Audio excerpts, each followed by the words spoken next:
I'm Bruce Baker, and I'm here to interview Brian Jorgenson to hear his story. Brian graduated from Seattle Pacific University in 2004. He seemed to have everything going his way. Within 1 month, not only had he earned his degree in business and finance and information technology, he married his sweetheart, and he passed the CFA Level 1 exam all in the same month. He began working for Washington Mutual in financial management. For 4 years he did that. Then for 3 years, he worked in portfolio management with a private firm. At that time, he was recruited by Microsoft to join their treasury group in 2011. Everything seemed to be going Brian's way. He had a family, 4 children, a house in Linwood. But then 3 months ago, Brian's career came crashing down around him. There was a knock at the door where Brian was met by 12 FBI agents. Brian's story may surprise you. Our hope is that we'll all learn something from it about the spiritual reality of temptation and redemption. So Brian, I'd like to ask you, what did happen that night? Well, as you can imagine, it was a very scary experience. Not a lot of people, I imagine, have FBI come to their home. The reason they were there is they had a search warrant, and they were telling me that I was under investigation for insider trading. Specifically, that I had provided information to a friend regarding Microsoft private information, and we both benefited from that financially. There was a sinking feeling when they were there. I had just had dinner with my kids. My kids were at the house. My first instinct was to get my wife and my kids out of the house so they're not scared. The agents were kind enough to allow that to happen. They also had said I didn't have to be there during their search warrant, but at that time I felt that I needed to be there. I was only under investigation, but I was completely in the wrong and guilty.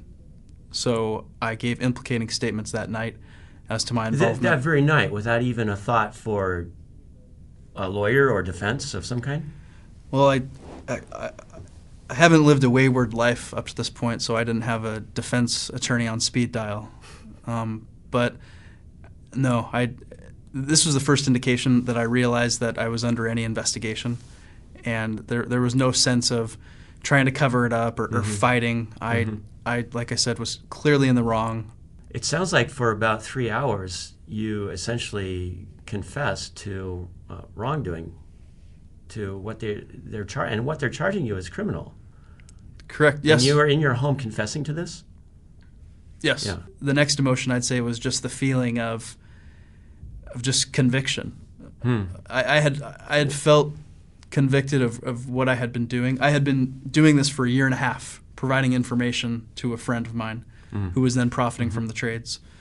And the Lord had placed conviction on my heart strong conviction several weeks before this happened. There were 3 specific instances where I told information to my friend, so dating back to a year and a half prior to the FBI at my door. At no time did I have a clear conscience about any of it. But the sense of heavy conviction happened about a month before. Something changed. I just think it was...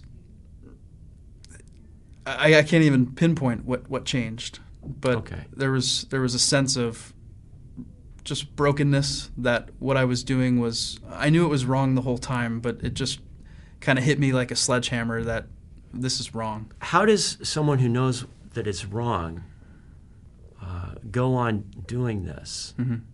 What kept you on this track of passing along insider information, which you knew full well you shouldn't have been doing? Right. What kept you on that track? I think there's the term that's used a lot is the slippery slope. How once you give into a temptation that initial time, it gets easier and easier the subsequent times. And you experienced that? Yes. It became easier. Yeah, and I'd like to focus on the first time. Yeah, what got it started? You know, in all my career, I've had a lot of exposure to a lot of inside information. Many times I could have traded and done things and made profitable gains, but I never felt the urge or the temptation. It never entered my mind.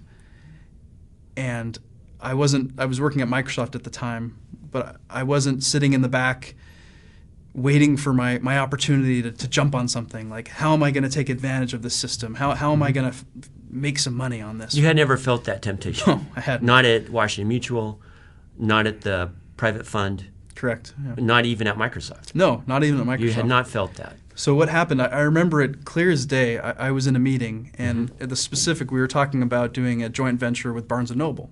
Right. And someone in that meeting made a flippant comment saying, if you bought Barnes & Noble ahead of this announcement, you'd make a lot of money. Mm-hmm. Kind of a bragging sort of way about what was going to happen? Or maybe, but I think it was said with the air of no one in the room was stupid enough to do that because they knew how wrong it was. Okay. And when that comment was made, I clung onto it for a second. Like I rattled it around in my head, and that's when kind of my rationalization started. I'm a fairly persuasive individual, and I persuaded myself. I lied to myself by saying things like, well, is it really that big of a deal? Is this a black area? Who's the victim if you were to do this? Are you really stealing money from anybody? Let me come back to that experience of wearing you down. I'm curious how this got started, because you remember it so clearly that it's as if something happened to you or something happened inside of you that just grabbed you and didn't let go. That's the impression I get of it. What do you have any idea how does that happen to someone? There's no way to say that greed isn't involved, because this was an act that involved making money. But even peeling it back a layer, I think it more involves just the emphasis of my life on stability and security. And I wasn't living a lavish lifestyle by any means, but I viewed this as an avenue to help make things a little more secure in my life, provide a little more comfort, a little more stability. And I would say that most people would look at you and say you had comfort and stability.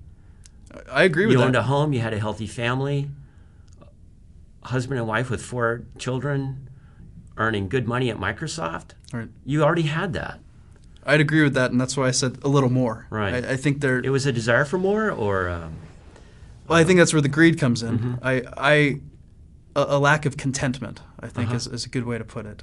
And I recognize that I have a personal relationship with the Lord.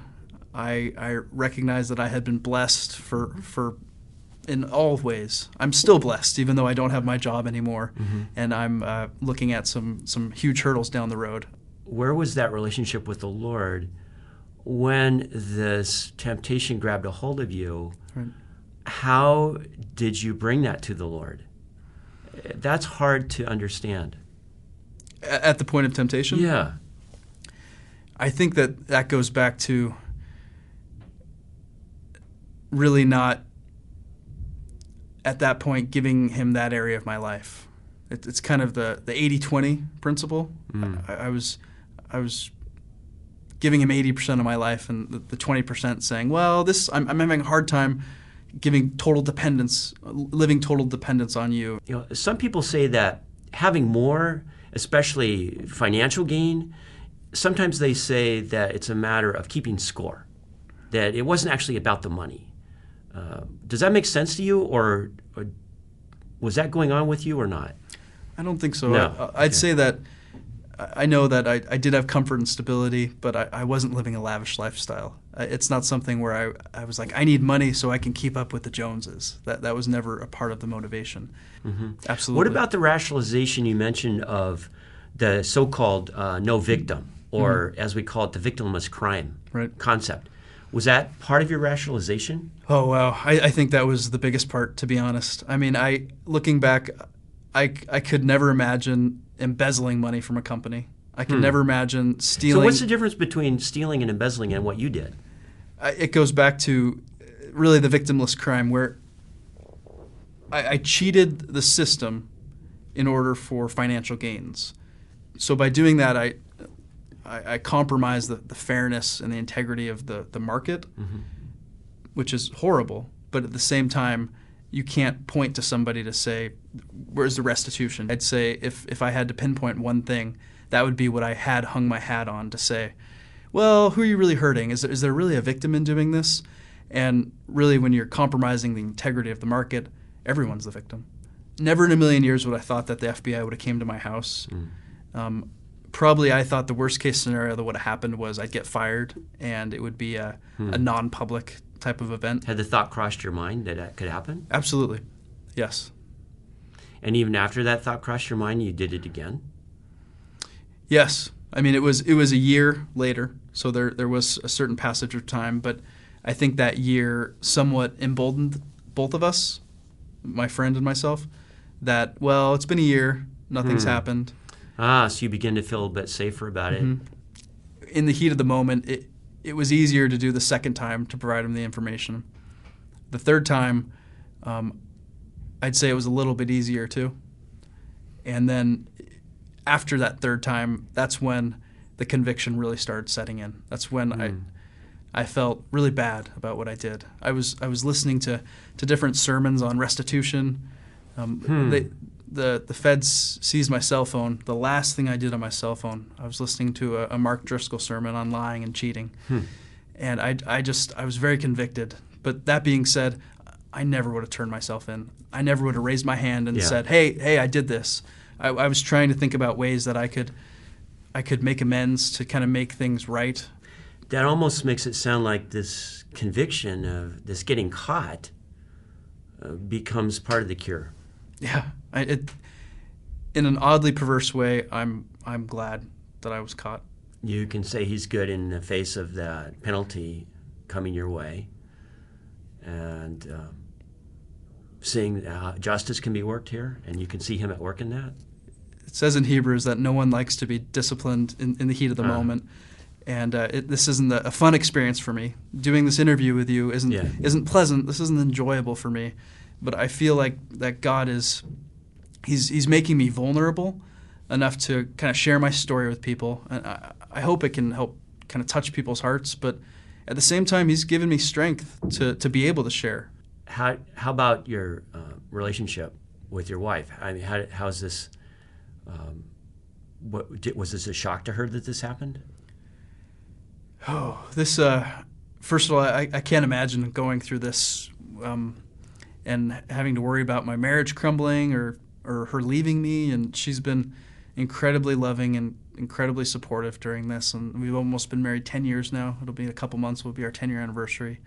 And she's been nothing but supportive and loving, which I thank God for, because this is a very difficult time for all of us. But I'm the one that did these actions, so all of the kind of the negative consequences that are happening are self-inflicted. But my family are also going through this trial, and they did nothing. You say you could use this story, you could see the story being used to help other people. Let's go back to that. Let's go back to when you're at Microsoft, at this point in your life, before this temptation grabs a hold of you. What could have been happening, or what could have been done, or what could have been different that might have protected you, that might have guarded you somehow? My stumbling now advances the narrative of Christian hypocrisy of, Indeed it does. Oh, these Christians, they say to be good and do this and that, and then they fall.